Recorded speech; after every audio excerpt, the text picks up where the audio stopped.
Hi welcome back to my channel. ఈరోజు కథ నా రాక్షసుడు 30వ భాగాన్ని వినిద్దాం. పైకి మాత్రం మంచిగా నటిస్తూ ప్రతి ఒక్కరి జీవితాలతో ఆడుకునే వ్యక్తిని అస్సలు నమ్మకూడదు. కోపం ఉన్నా సరే గట్టిగా ఆరుస్తూ తనలోని కోపాన్ని బయటికి వ్యక్తపరిచే మనిషిని నమ్మితే ఏ అమ్మాయి అయినా సంతోషంగా ఉంటుంది. మొదట్లో నాకు తెలియలేదు, తర్వాత తెలుసుకున్న ప్రయోజనం లేదు అంటూ దిగులుగా చెప్తుంది సీత. సరే సీతగారు, మీకు విషయం తెలిసినప్పుడు అతని గురించి అందరికీ చెప్పచ్చు కదా, మరెందుకు దాచిపెట్టారు? అంటే అతను బ్యాడ్ అవ్వడం మీకు ఇష్టం లేదా? ఆయన మీద ఇంప్రెషన్ ఎప్పుడో పోయింది. ఎప్పుడైతే ఒక డాక్టర్ అతని చేతిలో మోసపోయిందని చెప్పిందో అప్పుడే అర్థమైంది అతని క్యారెక్టర్ ఏంటో అని. అలాంటిది ఇప్పుడు నేను ఇంట్లో వాళ్ళతో ఆ విషయం చెప్పినా సరే ఎవరూ నమ్మరు. ఎందుకంటే అతని మంచితనం వాళ్ళని నమ్మేలా చెయ్యదు. ఫస్ట్ ఆఫ్ ఆల్ కావాలని నాకు పెళ్లి జరుగుతుందని ఇలా క్రియేట్ చేస్తున్నారు నాన్నమ్మగారు అంటూ మొదటిగా ఏడుస్తాడు. ఒకవేళ నేను అమ్మాయిని మోసం చేసి ఉంటే, ఆ అమ్మాయి దగ్గర ఏమైనా ఆధారాలుంటే నేను తప్పకుండా నమ్ముతాను. అప్పుడు మీ చేతులతో దెబ్బలు తిని మరీ బయటికి వెళ్ళిపోతానని అంటాడు. కానీ మన దగ్గర ఆధారాలు లేవు. నిజం చెప్పాలంటే కనీసం వాళ్ళిద్దరూ కలిసి ఒక సెల్ఫీ కూడా తీసుకోలేదు. మరి అలా ఎలా ఉన్నారో అర్థం కావడం లేదు అని సీత చెప్తుంది.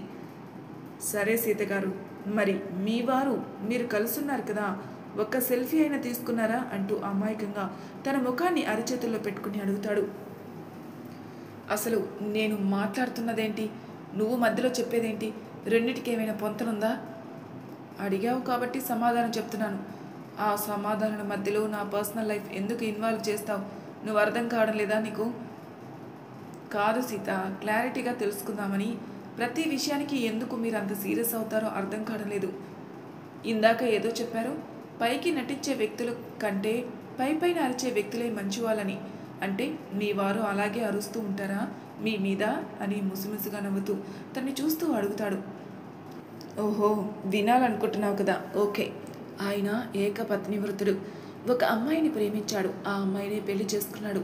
ఆ అమ్మాయికి ఒక మంచి జీవితాన్ని ఇచ్చాడు. తన కోపాన్ని ఆ అమ్మాయి మీద చూపించాడు. అందులో తప్పు లేదు, ఎందుకంటే అతనిలో ఉన్న మంచి నేనే గుర్తించలేకపోయాను. ఇంతకన్నా రావణ్ గారి గురించి ఏం చెప్పాలి? ఓకే, ఎందుకులేండి మీ వారి గురించి మీరు చెప్పడం, నేనేదో కావాలని చెప్పించుకున్నట్టు అనిపిస్తుంది. అయితే నాకు ఒక డౌటు, మరి ఆయన్ని ఇంత ప్రేమిస్తున్న మీరు మీ మనసులో మాట ఆయనతో చెప్పలేదని నానమ్మ గారు చెప్పేటప్పుడు విన్నాను. అంటే మీ మధ్య ఫిజికల్గా కూడా ఏమీ జరగలేదనే కదా అని రాగాలు తీస్తూ ఉంటాడు రాఘవ్. అయినా రాఘవ్ గారు, మీరు మాట్లాడుతుంటే చిన్నప్పుడు నేను కథలు చదువుకున్నాను.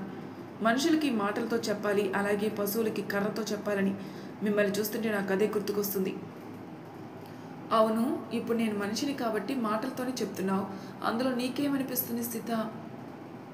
తన వైపు చూసి నవ్వుతుంది. ఏమీ అర్థం కాకుండా కోపంగా తన వైపే చూస్తాడు. మీకు ఇంకా అర్థం కాలేదా అని అంటే, ఏంటి నేను పరుసూని అనుకుంటున్నావా? అయ్యో, మీరు చాలా బ్రిలియంట్ పర్సన్ అండి. పసిగట్టేశారనుకున్నానే. ఇట్టే పసిగట్టేస్తారు. అన్ని నిజాలు మీరే ఒప్పుకున్న తర్వాత నేను ఏది నిజం ఏది అబద్ధమని ఎలా చెప్పగలుగుతాను చెప్పండి అంటూ వెళ్ళి సోఫాలో కూర్చుంటుంది. అప్పుడే తనకి కౌశిక్ కాల్ చేస్తాడు. ఏంటి సీత, ఈరోజు ఆఫీస్కి రాలేదు? అన్నయ్య, ముందే ఇన్ఫామ్ చేయాలనుకున్నాను, కుదరలేదు. నానమ్మ వాళ్ళు అప్పుడే ఆఫీస్కి ఎందుకు అనడంతో ఇంటి దగ్గరే ఉంటున్నాను. ఏమైనా వర్క్ ఉంటే మెయిల్ చేయండి, లేకుంటే ఫైల్స్ అయినా పంపించండి, నేను ఇక్కడ చూస్తాను అంటుంది. ఏంటి సీత ఇది? వాడు అసలే వాగుతూ ఉంటాడు, అతనితో పాటు ఎలా ఉంటావు నువ్వు? ఏం చేయమంటావు అన్నయ్య, తప్పదు, మనమే తీసుకొచ్చి పెట్టుకున్నాం కాబట్టి భరించడం కూడా మన బాధ్యత. నేను చెప్పినట్టు అతనికి కూడా వర్క్ ఇవ్వు, లేకుంటే నీ బుర్ర తింటూ ఉంటాడు. అందులో శ్వేత వాళ్ళ సిస్టర్ని హాస్పిటల్కి తీసుకెళ్ళింది. డాక్టర్ గారు అన్ని టెస్టులు రాశారట. ఇక టెస్టులన్నీ అయిన తర్వాత రిపోర్ట్స్ వచ్చాక నీకు మెయిల్ చేస్తాను. ఒకవేళ డాక్టర్ ఈరోజు అడ్మిషన్ అవ్వమంటే అడ్మిషన్ చేస్తాను. ఆ విషయం అతనితో చెప్పు. జాగ్రత్త అన్నయ్య, ఆ అమ్మాయి కదా, చాలా కేర్ఫుల్గా చూసుకోమని చెప్పండి. అందులోనూ ఆ అమ్మాయికి మనకు ఎలాంటి సంబంధం ఉన్నట్టు బయటికి రాకూడదు. శ్వేత కజిన్గానే అందరికీ తెలిసేలా చేయండి. అలాగే సీత, దాని గురించి నువ్వు వరి అవ్వకు, నేను శ్వేత చూసుకుంటాం అని అంటాడు కౌశిక్. ఏంటి మీ అన్నగారితో ఏదో మాట్లాడుతున్నావు? మీరాని హాస్పిటల్కి తీసుకుని వెళ్ళింది శ్వేత. అన్ని టెస్టులు రాశారంట హాస్పిటల్ వాళ్ళు. తనకి టెస్ట్ రిపోర్ట్స్ వచ్చిన తర్వాత ఒకవేళ అడ్మిట్ చేయమని రెఫర్ చేస్తే ఈరోజే అడ్మిట్ చేస్తారంట. సరే నేను వెళ్ళి చూసుకుంటాను అని బయలుదేరిపోతాడు రాఘవ్. ఎక్కడికి వెళ్తున్నారు? నేను వెళ్ళలేనా? ఇప్పుడు ఖాళీగానే ఉన్నాను కదా. కానీ మనం బయటికి వెళ్తే అందరికీ అనుమానం వస్తుంది. అందులోనూ హాస్పిటల్కి వెళ్తే ఆ అమ్మాయి ఎవరు, ఆ అమ్మాయికి రావణ్కి ఎందుకు ట్రీట్మెంట్ చేయిస్తున్నాడో అంటూ 1,00,000 ప్రశ్నలు వస్తాయి. వాటికి సమాధానం చెప్పాలి.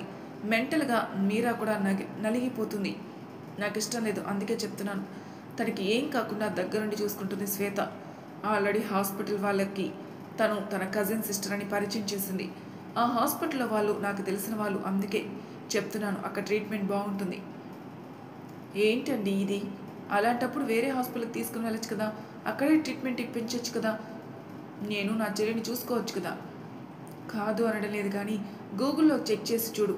ది బెస్ట్ హాస్పిటల్స్ అంటే ఆ హాస్పిటల్ పేరు మాత్రమే చూపిస్తుంది. అందుకే తీసుకుని వెళ్ళాం. డబ్బుల గురించి ఎవరు ఆలోచించట్లేదు. తను ఒక అమ్మాయి, ఆ అమ్మాయి సేఫ్టీ ముఖ్యం. అందులోనూ తను రికవర్ అవ్వడం అంతకన్నా ముఖ్యం. మీ చెల్లెలు అంటున్నావు కదా, నేను ఆ అమ్మాయిని చూసినప్పుడే ఫిక్స్ అయిపోయాను. తను నా చెల్లెలు కూడా. అంత బాధపడకండి, తనని క్షేమంగా తీసుకుని వచ్చే బాధ్యత మాది అని సీత చెప్తుంది. సీత చెప్పిన తర్వాత ఆలోచనలో పడతాడు రాఘవ్ తన చెల్లిని చూసుకోవాలి కదా.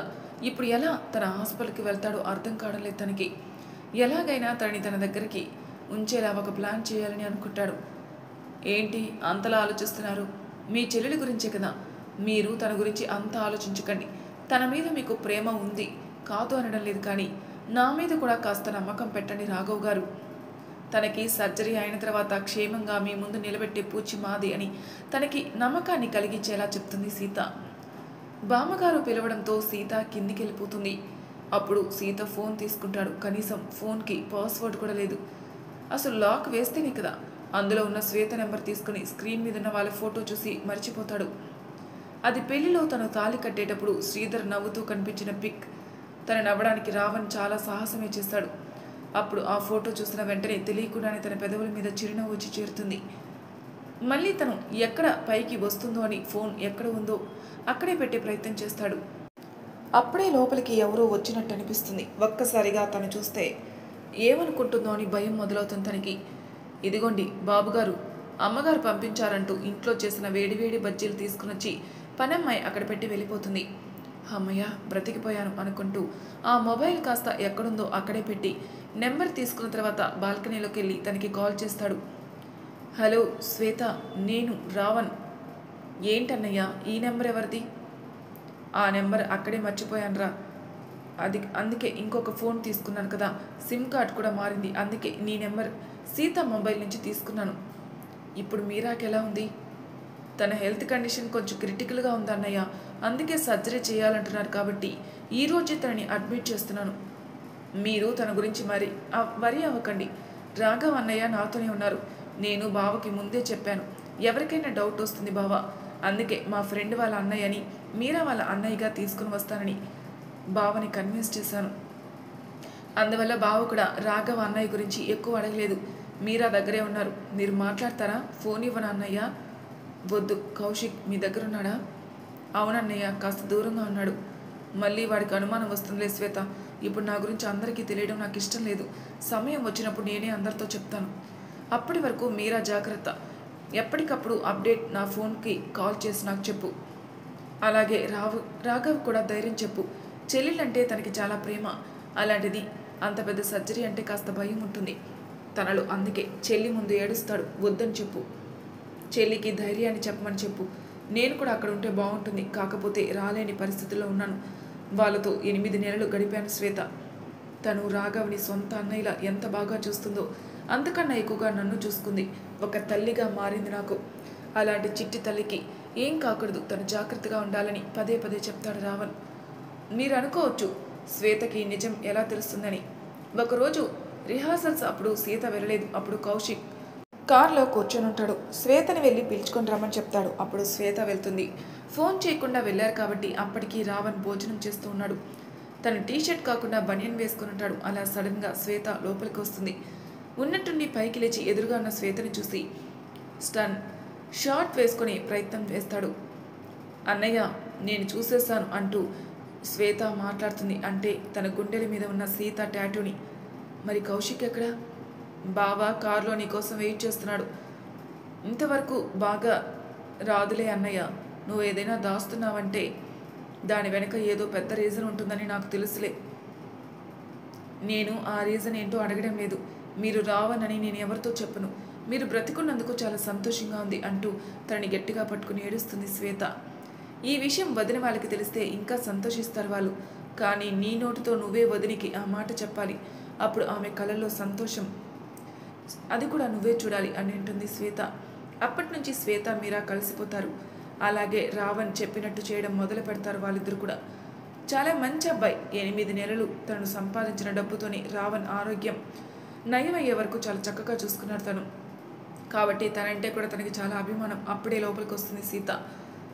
ఏంటి బజ్జీలు అన్నారు కదా, మరి తీసుకొచ్చిన తర్వాత అక్కడ పెట్టేసి మీరు బాల్కనీలో ఏం చేస్తున్నారు అని అడుగుతుంటాను. నా గర్ల్ ఫ్రెండ్ ఫోన్ చేస్తే మాట్లాడుతున్నాను. ఇందుకోసం కూడా మీ పర్మిషన్ తీసుకోవాలా సీత గారు? అయ్యారమ్మా, నీకు గర్ల్ ఫ్రెండ్ కూడా ఉందా? ఏంటి సీత గారు, ఎలా కనిపిస్తున్నాను నేను? నా ఆనందానికి ఏమైనా ఇట్టే పడిపోతారు ఎవరైనా. అలాంటిది నాకు గర్ల్ ఫ్రెండ్ లేకుంటే అమ్మాయిలు ఫీల్ అయిపోరు? అవుతారు. తమరే ఒక దొంగ. మరి ఈ దొంగని ప్రేమించే సాహసం చేసిన అమ్మాయి ఎవరో తెలుసుకోవచ్చా? ఉందిలేండి, ఒక రాజకుమారి నన్ను చూసి ఇష్టపడింది. నేను చేసే తప్పులన్నీ సరిపెట్టేది తనే. అన్నట్టు మీకు ఇంకొక విషయం ఏంటంటే, తను కూడా ఒక నర్స్ హాస్పిటల్లో వర్క్ చేస్తుంది. ఏ హాస్పిటల్లో పనిచేస్తుంది? తన పేరేంటి అని సీత అడుగుతుంది.